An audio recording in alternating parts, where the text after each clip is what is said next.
തദ്ദേശ വകുപ്പ് കമ്മീഷണറായി നിയമിച്ചതിലെ അപാകത ചൂണ്ടിക്കാണിച്ച ബി അശോക് IAS ചീഫ് സെക്രട്ടറിക്ക് കത്ത് നൽകി. പ്രിൻസിപ്പൽ സെക്രട്ടറി റാങ്കിലുള്ള ഉദ്യോഗസ്ഥനെ കേഡർ തസ്തികയിലേക്ക് പുറത്ത് നിയമിക്കുമ്പോൾ സമ്മതം വാങ്ങണം. ഈ വ്യവസ്ഥ ഓർമ്മിച്ചാണ് ബി അശോകൻ്റെ കത്ത്. ആർ ശ്രീജിത്ത് തിരുവനന്തപുരത്ത് നിന്ന് ചേരുന്നു. ശ്രീജിത്ത്, നമസ്കാരം, പറയൂ. SKN നമസ്കാരം. IAS പോര് കടുക്കുന്നതിനിടയിലുള്ള ഒരു പുതിയ സംഭവ വികാസമാണ് ഇപ്പോൾ നമ്മൾ പുറത്തുവിടുന്നത്.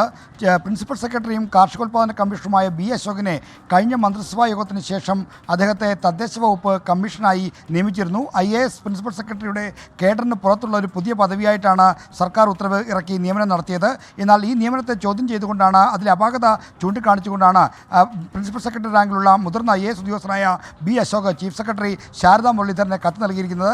പ്രിൻസിപ്പൽ സെക്രട്ടറി റാങ്കിലുള്ള IAS ഉദ്യോഗസ്ഥരെ കേഡറിന് പുറത്തുള്ള തസ്തികയിലേക്ക് നിയമിക്കുമ്പോൾ അവരുടെ കൺസെൻറ്റ് വാങ്ങണമെന്നുണ്ട്.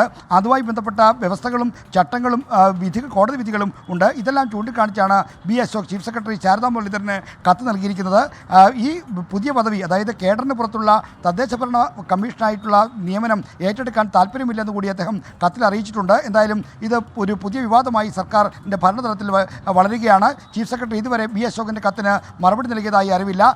സർക്കാരിൻ്റെ കത്തിന് ശേഷമായിരിക്കും അടുത്ത നടപടികൾ എന്താണെന്ന കാര്യം ബി അശോക് ആലോചിക്കുക എന്നാണ് നമുക്ക് ഇപ്പോൾ IAS വൃത്തങ്ങളിൽ ലഭിക്കുന്ന വിവരം. SKN. Okay, thank you. R ശ്രീജിത്താണ് നമുക്കൊപ്പം ചേർന്നത്.